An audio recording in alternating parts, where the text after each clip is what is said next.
Hello, and welcome to Level Up Stronger. The world is continuously changing at a very rapid pace. How can we all gain the competitive edge in our industries and thrive in them? What if you knew without the shadow of a doubt that self-education and access to forward-thinking experts in your field could catapult you towards success faster than ever before? The spaces we inhabit can inspire us, protect us, define us, and connect us, so we all play a valuable role in shaping their future. We plan to take a deep dive into various industries and careers. What are the future of the industries? What are the barriers to entry? And learn from the very people who thrive in them. We will take you behind the scenes to the people, products, and processes that keep industries thriving. In this podcast, we look forward to inspire and empower everyone to take thoughtful, educated risks and apply what we've learned in our lives so we can all level up stronger.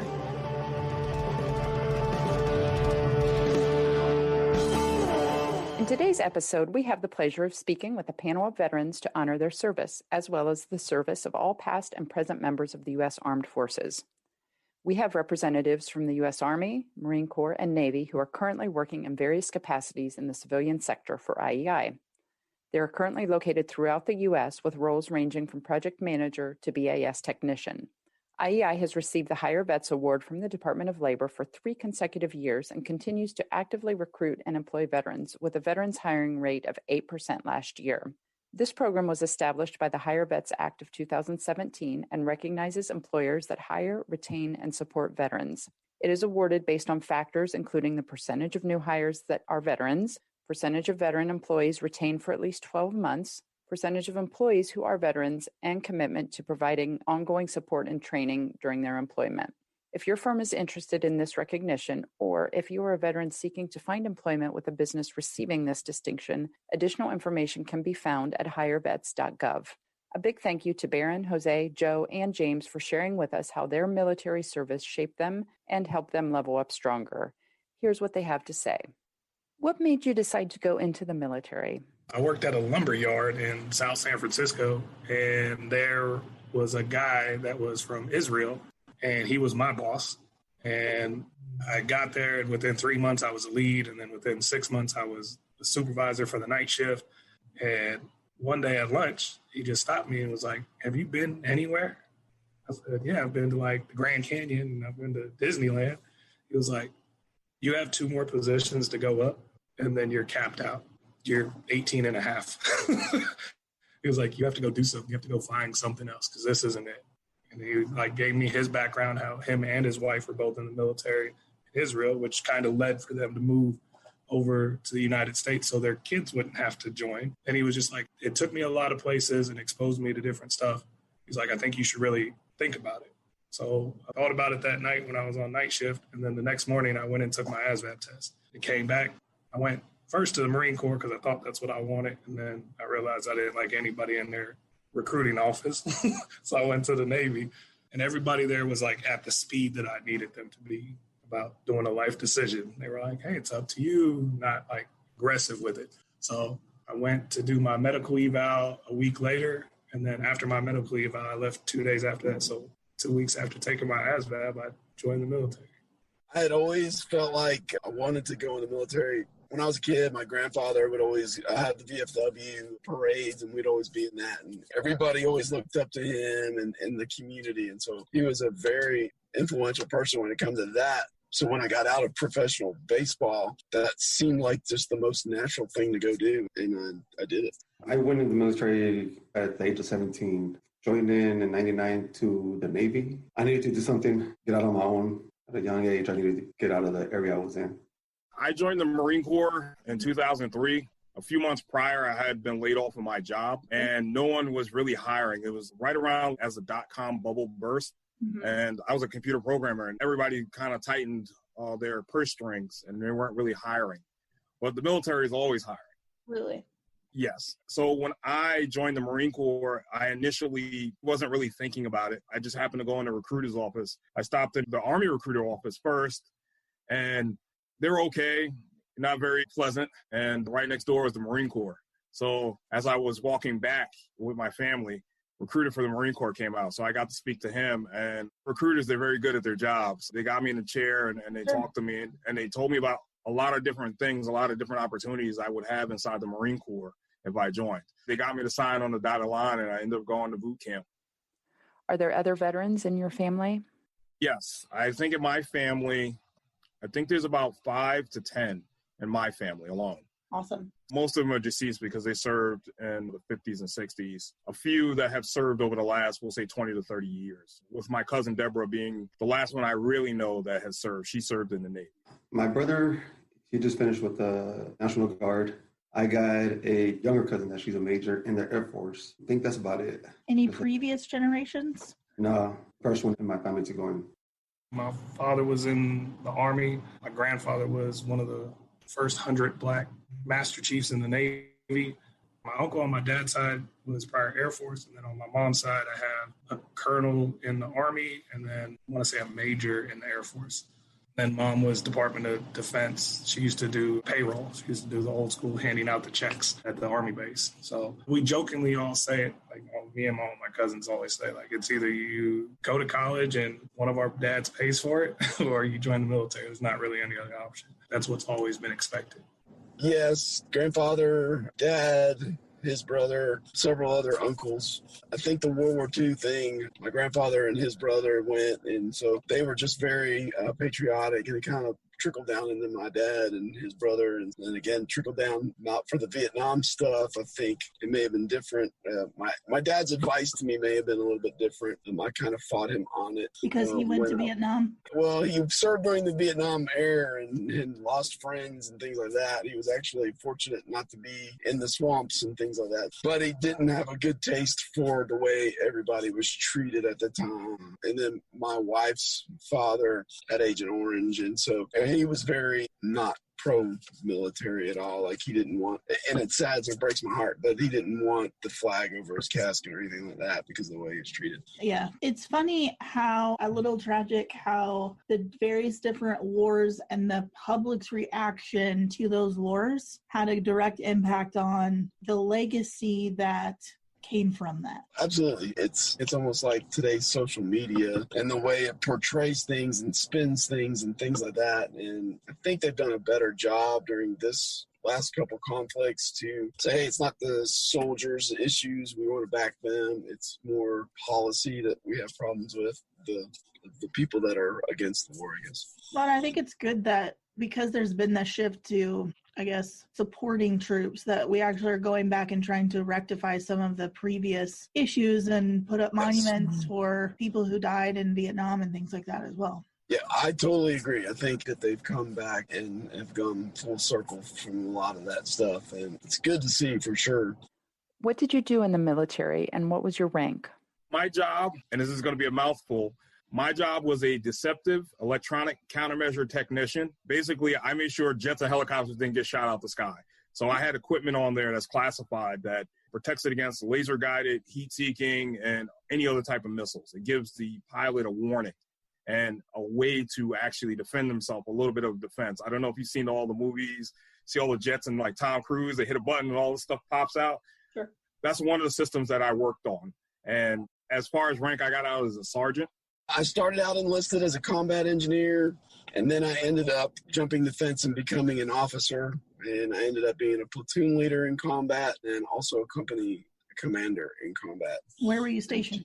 During my combat tours, we were in Iraq, right outside of Baghdad. And as a platoon leader, we did a lot of route clearance, rapid crater repair is what it was called.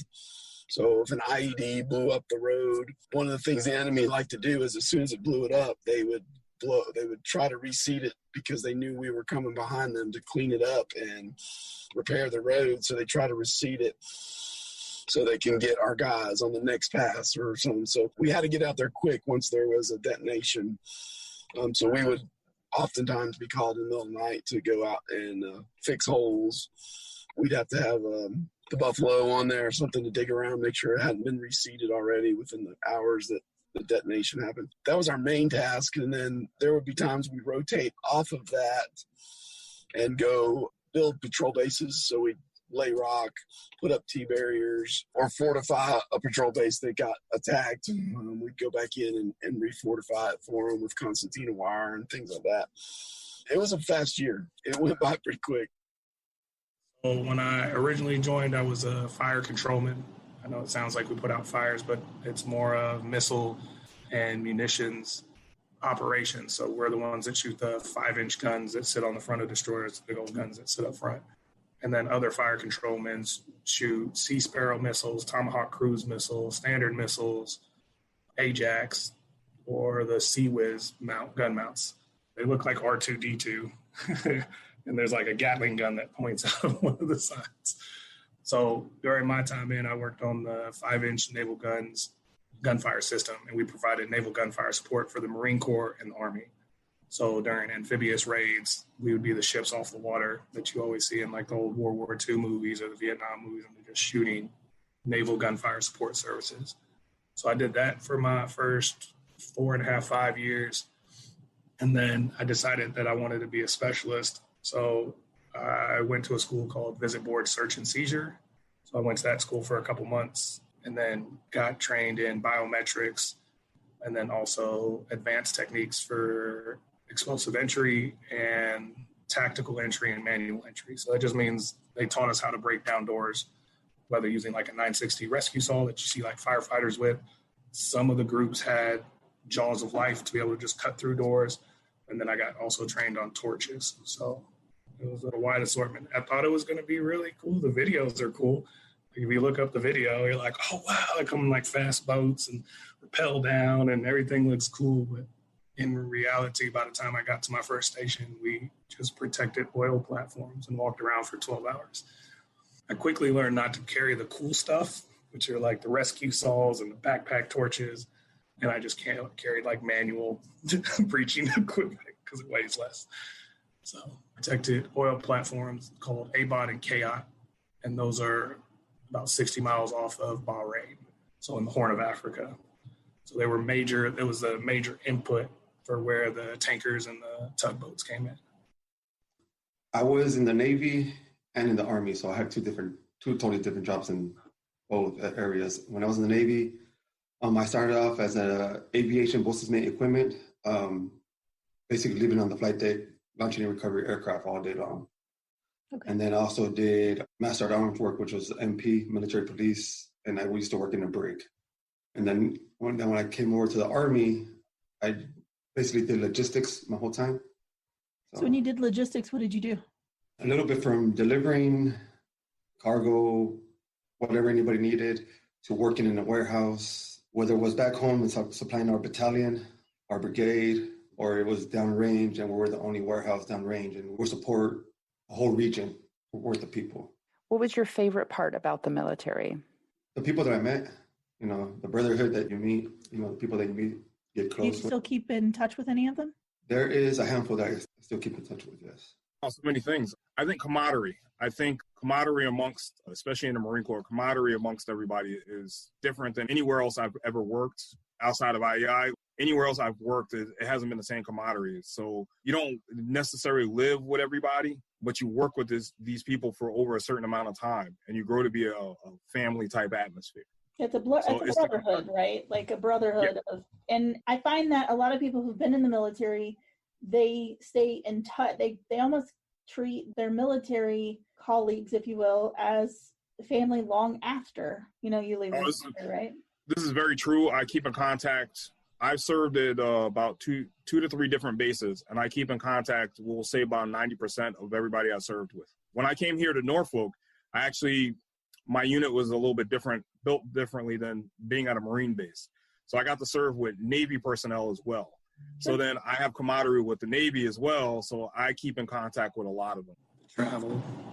I got to see, like, amazing places. I don't think I even knew some of the countries I visited existed. Like, I didn't see them on Where in the World is Carmen Sandiego, so I didn't know that stuff was there. So it was amazing to go there and experience. Like, we went to Hong Kong, Thailand, Singapore, Bali, South Korea, Japan, so many places. And I actually got to experience the environment and go out, look at the local cities and check everything out, try the food, go through the markets, and just be eating up everything. The camaraderie of your guys when you're in a platoon. The platoon, I think, is the biggest one. Squad, you have a close knit couple dudes.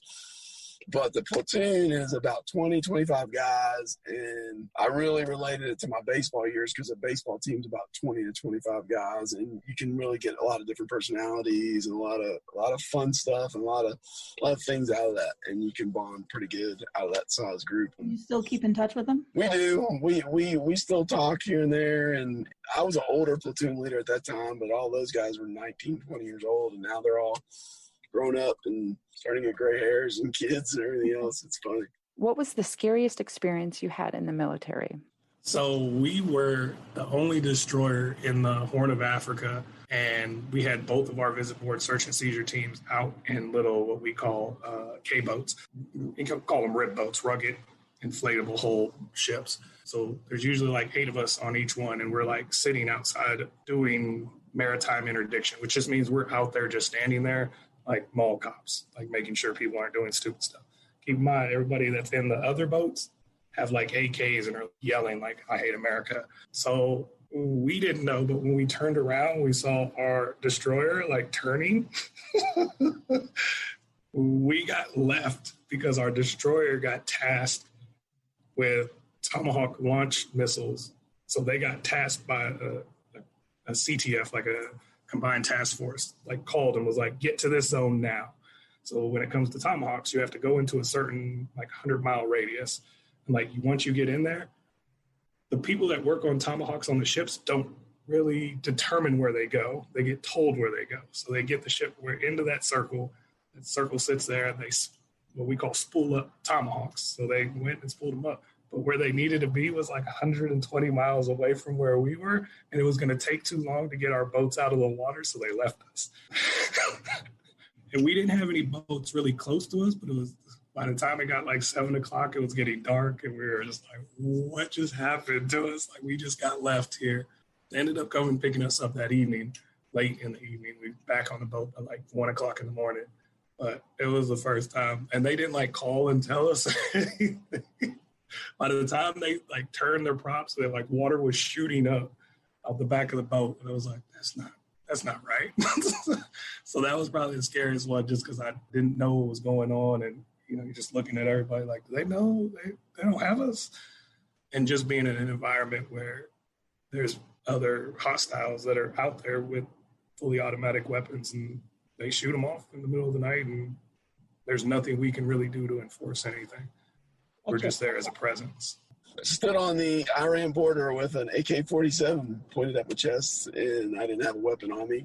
I told my platoon leader to take care of business if I was to go down, and I purposely put my weapon down because I knew it was just going to de-escalate the situation at that particular moment in time. An instance that leaves the way I looked at it, like if it goes bad, there's going to be a lot of bad stuff here. But if I can de-escalate this, and if I'm the only one that's injured and my guys can rectify the situation, then they're better off. So anyway, I had relations with a Iranian officer on the Iranian border a mission that wasn't supposed to be going on. It was my deployment to Iraq. We call it going in theater. We call when you go into a combat zone or into that area, we call it going in theater. At least in the Marine Corps, we do. Going in theater and being away from my family. It's different when you serve stateside and you have a mission stateside and you do your job constantly stateside. It's another thing to actually do it forward deployed and to know that you have to accomplish your mission so that everybody upstream of you that relies on you has to accomplish their mission. Being in Iraq was different because, like I said, you're used to the confines of the states, or what we call CONUS. You're used to that. You're used to that comfort level, that complacency. But once you forward deploy to an area where it is combat going on and you do have an enemy that's trying to bring you harm, it's a different story. Like the bases that I were stationed on in Iraq, they would get bombed constantly. So that was always a threat of being bombed. One base that's forward deployed, I had to go and bring equipment to. And they took a direct hit. Say about almost like 2,000 feet from where I was at, took a direct hit. Wow. So that's one of the more scary things that I've ever been involved with in the military, is to know that somebody really didn't really care for you and they were really trying to harm you. Sure. So that's probably the scariest. Probably when I got blown up in the IED. Where were you at when it happened? In Iraq. So you'd been stationed in Iraq? In the Army? with the Army. I was there for that time. I think it was like, we were supposed to be there for a year. We got extended to 18 months. And it was just during that time, we're out there in Iraq. What was the biggest impact on your family during the time that you were in the military?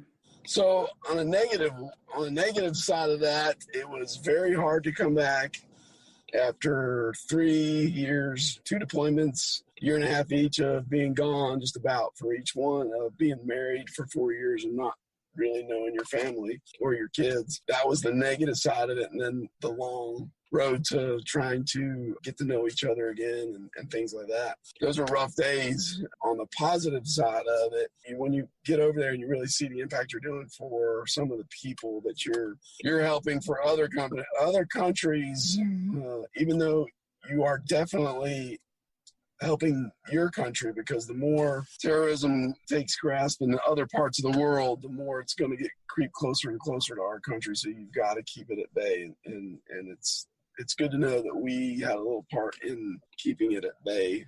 To not take things for granted, especially my oldest, because my oldest she was around. My 2 younger ones weren't really around when I deployed. My second son, he was around when I deployed on a boat, but that was a little bit different. So my family has an understanding, especially my oldest, has an understanding not to take things for granted.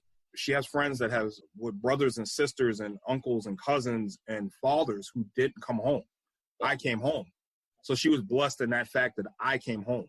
But she has friends that have family members that did not come home. So we learn not to take things for granted. Life is a gift, and you have to take every day. And no matter how bad your day is going, you have to love and know that at least I'm on this side and I'm alive and well. I know for myself, just taking stuff that we take for granted here, just like little things, running water, electricity that just stays on constantly. So when I deployed, that was always an issue. Where are we going to get a hot shower that night? Sure. Some days the answer was yes. Some days the answer was no. Some weeks the answer was no. Sure. So it's always to not take things for granted. Life is very short. You should enjoy it while you're here and enjoy everybody's company. The impact, pride, something that, I felt like I said, I accomplished something. My family said, they went through it with me. Distance, communication, it really stretches it. You prioritize what's important to you. And it changes the way you communicate. My mother went through cancer twice while I was on deployment. I got Red Cross messages. It's scary. You can't do anything about it. You're so far away from going from a lifestyle where you can be I could drive 30 minutes and go see mom, to I'm lucky to get a satellite phone to even contact her. Because if I send mail, she'll get it in 3 months. I guess my family was ready for that. I wasn't. My dad was, because he deployed, and my mom understands that environment, having her brothers in and being married to my father. It's very lonely, I guess, is the way I would have to put it, because you can't do anything. You feel some type of way, no one really knows. Halfway through my first deployment, we got email on ships. So that changed it a lot, but I couldn't imagine doing it in World War II or Vietnam. How difficult was it to transition out of the military? You have to change a lot of your verbiage. I think you saw that when I first came back. Communication is completely different in the civilian sector. I think it's a lot more direct in the military mindset. Did you do it? Yes or no? It's not see what happened was. It's just, I don't know. It was hard to communicate. And I think the frustration of trying to get across what I was trying to explain was really difficult. Plus, you don't have that blanket of security. It's so hard to get kicked out of the military. You have to do something ridiculous. So that blanket of security, I'm a second class, or I'm an E5, I'm about to make E6, that kind of security of knowing how your progression is going to go, and then jumping into a world where someone can come in and be the owner moved to Morocco and we don't have jobs anymore. That's scary. I guess there's the pros and cons to having a military job, but your check's coming, and you know how to make more money. How did what you did in the military prepare you for what you are doing today for IEI? Certain leadership skills that I learned in the military, I was able to put here, how to talk to people that are on the field, how to communicate better with junior personnel, and how to communicate with the people above you. Do you feel like the structure that you had in the military helped to mold you into a better employee? Me personally, yes, just because I feel like I need that structure now in my life, because I've been I retired out of the military. I got medically retired out of the military. So I feel like that structure will always be instilled in me. I think it got me ready to understand what was valuable in the corporate. Returning to corporate, like when I got there, the military mindset is just like continue doing it until you can't. You have a valid like reason why this can't get done. Don't go tell your boss, oh, I couldn't do it because a truck wouldn't start. Well, did you jumper the truck? Did you take your own truck? Like those solutions flow in my head. And it was because I had very angry leadership. I had very old and angry leadership. My first chief was a senior chief, and he was 22 years in, and no was not a viable word out of someone's mouth. And I can think of a couple physical motivations that he gave me that helped calibrate my mindset. So returning to corporate really made me just apply that knowledge, like be aggressive on your problem solving. Like it doesn't have to be right, just at least move forward in some direction. So when that leadership comes and looks over your shoulder, like, why are you doing this? Be like, oh, I tried this, and this is all I just needed to get this project done. So I had to stack all these pallets. He's like, the forklift's right there. You know what I mean? Like sometimes that happens, but at least people know that you're going to do everything possible and not come back with a mediocre response, being like, the hands up, shoulder up thing. Like, I don't know. Like, I think that's what it prepared me for. So the combat engineers, their motto is to let us try. Secondly, part of that is they really don't take no for an answer. They're going to complete the mission no matter what. So there's many nights where you're like, go figure it out. Or as an engineer, you come up, there was a bridge blown up south of Baghdad, and they may say, hey, you need a plasma torch. We don't have a plasma torch. So you have to improvise. So I think the biggest thing veterans can bring from the military to the civilian world is the ability to improvise and think outside the box and figure out how to get a problem done without asking a bunch of questions on, hey, how can we do this? Do you have any ideas? So I think that's the biggest thing. We're bombarding our boss about a bunch of questions when really, if you just think outside the box for a few minutes, you can fix it. Anything else you would like to share about your service? I think it was a great idea. It was a great idea to join the military. I wouldn't take it back. Got experiences and exposures to different cultures, environments. Like I didn't even know. The biggest thing I think I learned is that I didn't even know there were so many different subset cultures in the United States, especially coming from California and being like, everybody's free, make your own opinion, do whatever you want. And then you meet people from Mississippi, like, if you don't go to church, you're the devil. Like completely drives it. And then we had guys from North Dakota, just had no idea about anything. Like just seeing that many different cultures and everybody, it's the strongest melting pot in boot camp because everybody now has to conform to one mindset, and that mindset is whatever branch you're joining. So they literally break down people into, I watch people cry and asthma out and just raise their hand and be like, I'm done, ring the bell, bye. So what gave you the fortitude though to make it through? My father would have murdered me if I didn't make it through. He would have dug a hole in the backyard and put me there. And my older cousin went through boot camp. I was just like, if that guy could do it, I could definitely do it because he can't even change the oil on a car. So I was like, this can't be that hard. But I think for me, you get to a point through boot camp and everybody hits those points at different spots through the sections. But mine was in our battle station. So it's the last week of boot camp and they're stressing you. They're sending you through firefighting. You're fighting, like actively fighting fires in a training environment, but firefighting, like full gear on, firefighting. And it was one of those moments where the guy in front of me, his name was Ness, he was like, I don't think I can do this anymore because we were in between the fires coming through the walls. We were on standby. He was like, I don't think I can do this anymore.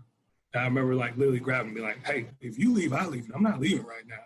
And we've been friends since that. There was like a moment where you're just like, I can do this. I got this. I'm good. If you could tell me one thing you wish people knew about the military, what would it be? That we're people, that we're just not a uniform. We do have families. People think that the military people are just robots. For the most part, I can see why. But at the same time, people don't realize that we do have family back home. It's not like the movies. That's probably one of the biggest things. I think with a lot of the movies that we have that war movies or stuff like that, it's not that hard living, and that, especially for the Marine Corps, there's always sides to the house. There's always a mixture that makes your Army, your Marine Corps. So, for example, the Marine Corps has an air wing, and that's the side I served on. But a lot of people don't know that. They just think when you see a Marine, he's infantry, he goes over, he does his job, and he comes home. Well, there's a lot of support that goes into it. There's a lot of support systems for these guys. It's lonely as shit. It really allows you to spend a lot of time thinking about yourself. I mean, any branch, it's not even just the Navy, like Marine Corps, Navy, Army, Air Force, everybody stands watch. So like you're at some point going to have the night watch. And it's usually 10 to 2 or 2 to 7. And both of those watches are terrible in the middle of the night. You have to be awake. There's someone else usually watching you to make sure you're awake. And you got nothing but reflection time. So it's like a lot of, how do I get past this? How do I advance? What's the next step for me? So you got to get pretty comfortable with who you are, or just get better at faking it, I guess, if you wanted to. But it's a lot of quiet time. I think it's very rewarding. It's just rewarding. When you go into it, you think you're going to be doing this big Army show where you land and you do all this crazy door-to-door stuff. And the fact of the matter is, very few do that, but you have to support all of those guys, and it's very rewarding in the way that you do. It's just a way that they treat each other, and the rank structure, and everybody communicates. You can get used to it. You can definitely get used to it. If there was one word that sums up your military career, what would it be? Satisfied. I'm satisfied with the way it went. I was going to go with the word awesome, but I would say good times is better, and I know that's 2 words. I've had younger veterans, active duty, come to me and ask me, how did I stay in for close to 10 years? And I told them I made the best of what it was. The military is not all fun and not all roses. So you have to make the best of the time that you have there. And I had a lot of good times with the people I served with. Even forward deployed in Iraq, and even being on a boat deployed down to the Caribbean for hurricane season. Like I was telling you earlier, you build a camaraderie, and you're on the boat or you're forward deployed with the same people every day. You become a family. Especially on deployments, that deployment to Iraq, I became family with a lot of guys. I was already family with them. But then when they see you missing a first day of school, like I did, they're there. Hey, we're going to be home soon. Don't worry about that. You know, hey, this is a birthday that you missed. Christmas. That was the first Christmas and birthday and stuff like that I missed. Sure. So they're there to lift you up. And it was a lot of good times. I'll say pride again. Okay. I'm proudful about my military career. I would say dynamic. There was so many things I was exposed to. I went from being a fire controlman, being in combat, air conditioning, working on a high-tech computer system, shooting guns, to outside doing vert reps or unreps, like shipping pallets back and forth from in between ships, and then next day hanging over the side, painting the side of the ship, to rolling out non-skid on the flight deck. There was so many different dynamics that played into making just one decent sailor. You have to have knowledge in engineering. You have to be able to walk into an engineering or engine room and know what you're looking at. Like, hey, that's the triple S clutch system. That's the gas turbine system right there. If it's fogged in there, this is activated. Then you need to do firefighter training. Like, there's so many different dynamics. It was never, hey, your job is to sweep the parking lot. It was be able to run every single component, every different division, and be at least proficient at it. You don't have to be perfect at it. I can't thank Baron, Jose, Joe, James, and others like them enough for their distinguished military careers and service to our country. We would also like to make sure the support and sacrifices of spouses, children, and other family members do not go unnoticed. We so much appreciate you joining us to share your experiences, and thank you for your inspiration to the next generation of service members.